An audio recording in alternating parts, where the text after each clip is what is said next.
Sisi kama wa Kenya tunaweza forgive stupidity yoyote yenye inafanyika na hii regime, but in humanity, kurak utu hii design hatuwezi forgive. Na this kumanyokos wenye mnasema hapa tutam, we nani guok kema jaba mshenzi. This story says that despite Kenyatta National Hospital collecting 10 to 60 million shillings a day, they are still unable to pay for certain reagents that they need for lab tests because a directive that was given by the Prezo himself told them to direct all their funds to a specific pay bill. This specific pay bill is a government pay bill. And since now getting the funds from the pay bill has been difficult, now there are 500 patients who are yet to receive their lab results before they can even be treated, a number that is growing daily. A president is a what? A liability. This was a decision that was probably made. I won't even accuse him of anything this time. This was just a bad decision. We can tell it's a bad decision from its bad results. We can reduce such things from happening by changing the number of decision makers from one to many, just to improve the quality of decisions. Because when it's a one-man show, this one man says, you guys take all your money through that pay bill. It's kind of suspicious. Why did he do that in the first place? But I said I'm not here to accuse him of anything. But if the decision is put to a council, which is what I'm suggesting, there would be people who would at least question this, because there would be people with moral integrity within the council, because we would be choosing some people with moral integrity. So even if one of us fools us the way that this Prezo did, at least among the rest of the council, there'll be some who are wise enough and moral enough to at least question the decision and stop that thing from happening. These are the constitutional amendments we're pursuing on this page. Once our numbers approach 1 million, we'll forward a petition to amend the constitution. These amendments will affect the presidential term, so our petition will go straight to a referendum. Even if the MCAs don't like it, even if the MPs don't like it, straight to referendum, the people will decide. Shout to Tam kabisa, but ensure that should you get sick, you have the ability to have yourself treated in a private facility, because as we speak, reports indicate that Kenyatta National Hospital, the largest referral hospital in Eastern Central Africa, is at the brink of collapse. The government has not been disbursing funds to the hospital in time, hence greatly incapacitating it. You can imagine a hospital that makes between 40 to 60 million Kenyan shillings a day. The whole of last week was not able to feed patients because they did not have enough money to buy food supplies. So patients are being given medicine and drugs, but they are not being given food because the hospital cannot afford it. Relatives are to step in, but you can imagine there are people who do not have relatives constantly checking on them. I don't know how that worked. The same hospital is highly lacking in essential drugs, and if you go to KNH today, you will not be able to be diagnosed because the lab reagents that are used to test blood samples are not available. Reason: suppliers have not been paid. This is happening when we have the Cabinet Secretary for Health, who is, by the way, quiet about the whole situation.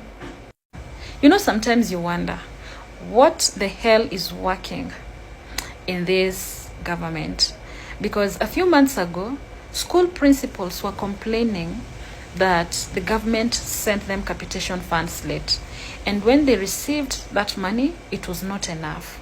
So they had to close schools early because they did not have enough food or resources to feed students. And the reason we have all those problems is because of poor leadership and poor governance.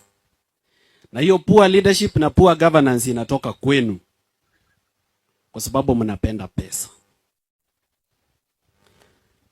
Ingekuwa mimi ni mbunge wa hapa, tayari kuna vijana wangekuwa wananisumbua pale, wanasema niwapatie zao, dosi wetu ujenge zetu, si tujikati. we have normalized the politics of money. And the politics of money is what is giving us very poor quality leaders. Tunachagua majambazi, wezi, drug dealers, sex traffickers, criminals, because they have the money. Omogambi tosere. Tobasiko totigaiga. Ni ntarachi ngotebi mangana mange. Karato ae kende ntutonya gosuka. Ae kwa oto bangera ini maegalia. Otoe packet yeye moyobosi. Yaani, mheshimiwa anasema tupangishe line tupatie unga moja moja sisi tuende. Na kwa sababu mmezoea unga, sasa amwezi kuitisha mheshimiwa pesa na bado mumuitisha barabara. Kwa sababu kama nyinyi ni watu 10,000, niamue kuwapatia shilingi 1,000.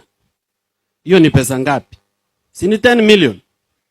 Nikienda mikutano kama hiyo 5 kwa hii wiki, si hiyo ni 50 million. Nikikuwa kama Ruto niende kanisa weekend, nitoe 20 million, si imefika 70?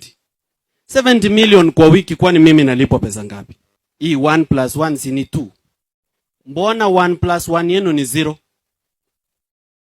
So we cannot be demanding for development while still demanding pesa kutoka kwa mheshimiwa. Kama Ruto alileta 20 million kwa kanisa yenu, na mkasherekea mkasema huyu ni mtoto wa Mungu maana ametumwa na Bwana ili aje akainue watu wake, na nyinyi mnajua vizuri halipo milioni 20, msiitishe hospitali, enda kanisani muombewe mupone. Sawa? This culture ya pesa na kuzoea vitu vya bure is the reason why we have poor leadership. Sababu kijana kama mdogo kama mimi, nikitumia shilingi milioni 300 kukua governor, nitakosa kuwaibia? Hata kama nimezaliwa na Yesu. Tuseme tu, because right now to be a governor in this country you need 300 million. To be an MP you need 50 million. To be a president you need 10 billion. Sasa nauliza, nyinyi wa mama nikishawapea leso, tena mniitishe barabara kweli? Si kila mtu atandike leso yake chini, si ndio? So the reason I've told you all this as I finish, let us change how we choose leaders in our country. If you expect good leaders, change fast. Change begins with you, not with me. Sawa sawa? Na hii mambo ya ukabila tuachane nayo. Kwa sababu ukisema weno mwana minto, na bako boyo minto pio mogusi, lakini omoibi. Why are we not accepting that mwana minto na bako bombobi? So usitetee mtu ati kwa sababu ni wa kwenu, ati kisemekana yeye amekula barabara ya 3 billion, unasema onoma mwana minto. Anyway, if it is the grace of God, he that gives men favor to lead, if he gives me an opportunity to be your president, if it's not today, someday, nikishiko mano mino, mtu asipige kelele.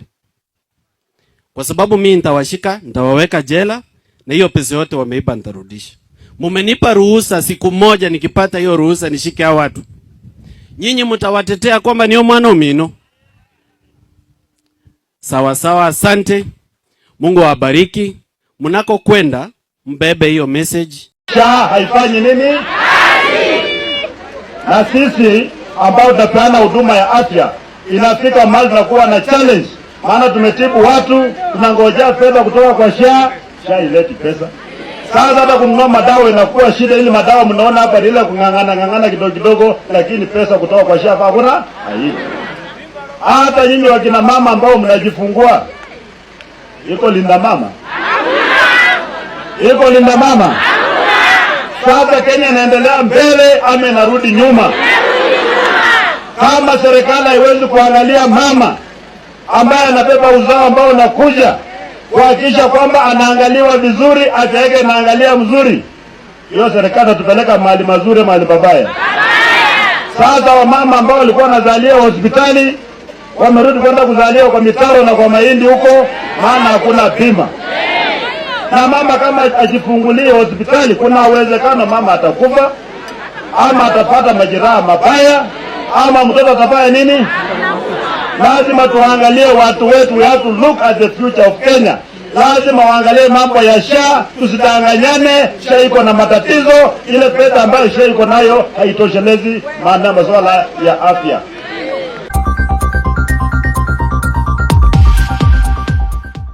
Mr. President, let's be honest. You're the only one still bringing up tribalism like it's 1990. We're not fighting over tribes. We're struggling with joblessness, high taxes, police violence, and broken promises. Every time we speak up, you throw in tribal lines hoping we'll look the other way. But guess what? We won't. We're Gen Z. We've got receipts, internet, and zero chill for bad leadership. We don't care what tribe you're from. If you're not serving the people, we'll say it loud. Stop using tribalism to cover failure. It's tired. It's weak. Fix the economy. Protect our freedoms. Respect the people. We've moved on. Maybe it's time you did too.